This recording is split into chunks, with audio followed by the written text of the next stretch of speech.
today's video. Vlog pa din. For today's video, mamamalin kami ni Cleo kasi nga magluluto ako ng caldereta at saka ng chicken fillet a la king. Kasi favorite ng aking baby. So, ngayon nagpumunta sa palengke kahit di tayo marunong mamalengke. Di nga ni marunong tumawag. Saka hindi ako marunong pumunta sa palengke. Di atay, gyud. Ano mo marunong pumunta doon? Sakay na kami ng tricycle guys at we will be back. Okay, tricycle. 30 pesos. Wala tayong payment. Gawin natin 35. Kasi mabait tayo. Guys, wala na akong pera. Meron pa ako 4 days to go. So, we're in the Alipapa. Super liit lang siyang palengke, guys. Ay,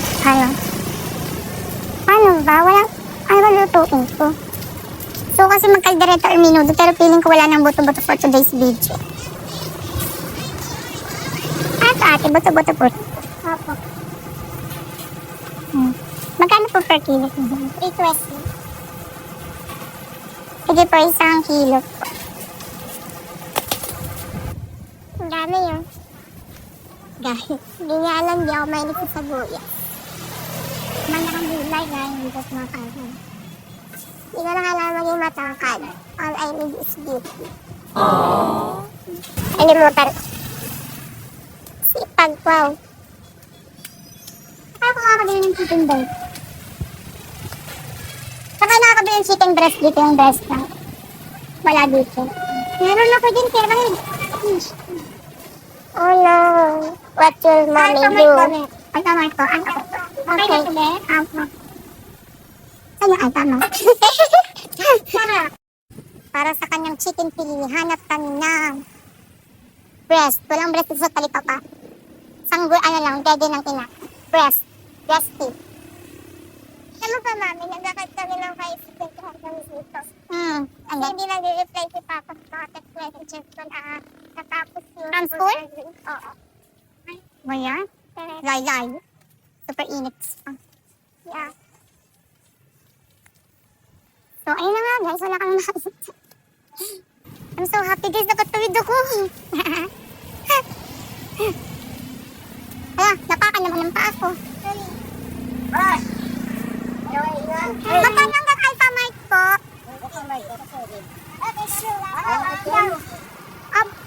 Dito po. Okay po. Sorry na yung anak ko. Nag-bit-bit na. Oo, nakaramdam din ang nakalong lang.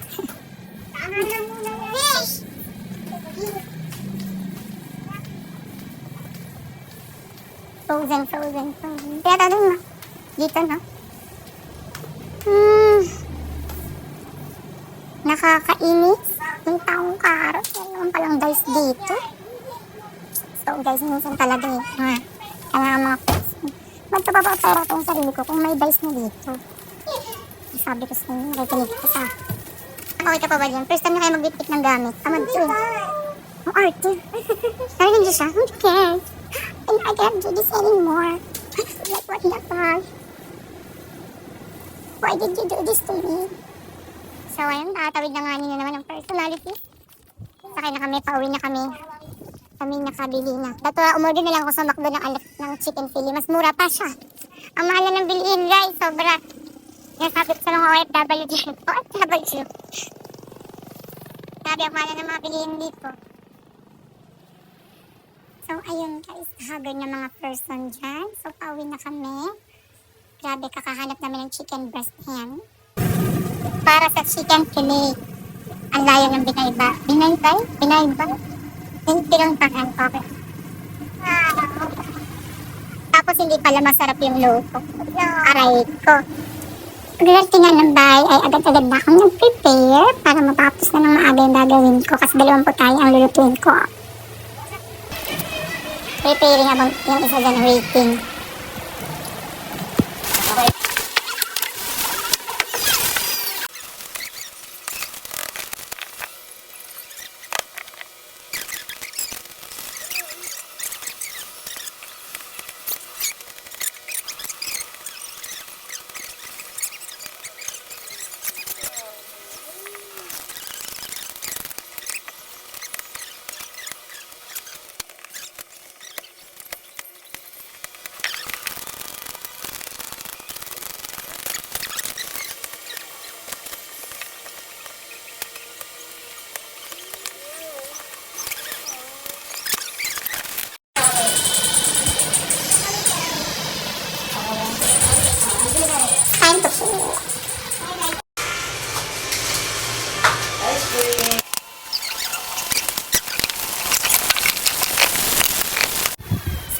nga guys, ay nagpainit na ako ng mantika at nilagay ko na dyan yung patatas at carrots.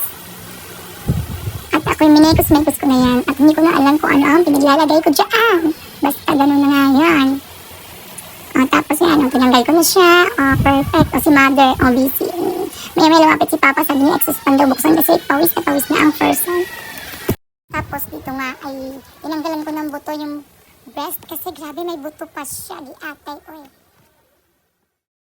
After nga nun ay nag-coating na ako, nilagay ko sa arena, itlog at breadcrumbs ang paulit-ulit. Parang paulit-ulit na panluloko na sa aray ko. So ayan girl, sige, coating lang, go. So nagpunas na ako at nagwalis, walis-walisan kunyari. At after nun ay ako'y maghuhugas. So naghugas na ako dito guys kasi si Shin kanina isang plato lang ang hinugasan talaga kahit ang nakita niyang marami. Diyos ko po. So tinuloy ko na ang paghuhugas. Yan, feel na feel ko siya habang nag-iisip ako kung ano ba ang dapat kong gawin sa buhay ko paglaki ko. Charis. So dito na nga, iprito ko na yung kinutin natin na chicken habang paluto na ang ating kaldereta. Well, ako'y pa cellphone at nakikichismis sa love life ng iba. Ayan, sige, prito. Go. At ayun na nga, halo-halo, chismis. Yan lang po ang ginagawa ko sa buhay everyday, makichismis. So, luto na ang ating kaldereta ala Krisa. So, hindi ko na siya tinanggalan ng salsa masyado kasi nga, favorite yun ng ating mga pamangkins. So, ayun na nga, sinalin ko na para mamaya ready to eat na lang sila. And then, huhugasan ko itong kawali kasi nga, gagamitin ko to for the sauce. So, ayun, habang napiprito, na-realize ko lahat ng sakit ay char. Sinala ko na yung kawali kasi gagawa na tayo ng alaking sauce. Masyado na mahaba guys, hindi na nakita yung process. So, nilagay ko na nga yung butter. At kung ano-ano pa, itlog. Eh, walang itlog yan. Katas, mali. Sorry na, bala kayo mag-adjust.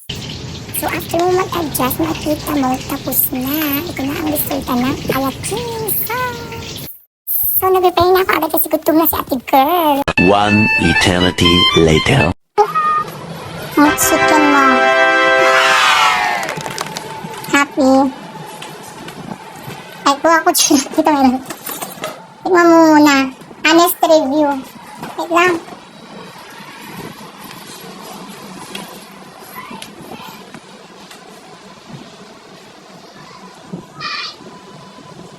Mahirapan ako. Honest review ah. Wala. Grabe ka. Masarap. Kasi, next naman si Papa. Tulog ang pudra kills. Okay, let's go.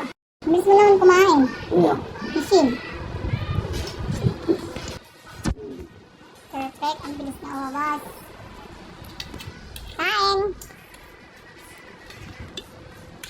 Ayan. Vlog. At doon na pala tatapos yung vlog kung walang kwenta. Thank you for watching. Content ka lang. Masarap ba? Parang umiiyak ka lang, parang hindi ka nag-enjoy. Parang nasusuka ka na. Tapos lasa gusto ko tapos ako. Wow, that's good. Ilat na ka mo kumain. At hindi naman natin nakuha na ng video si Food Raquel. So mukha naman siyang nag-enjoy. So ito na guys, tapos na ang aking vlog. Ay, hindi pala to vlog. Trip ko lang to. Thank you. You're my strength, my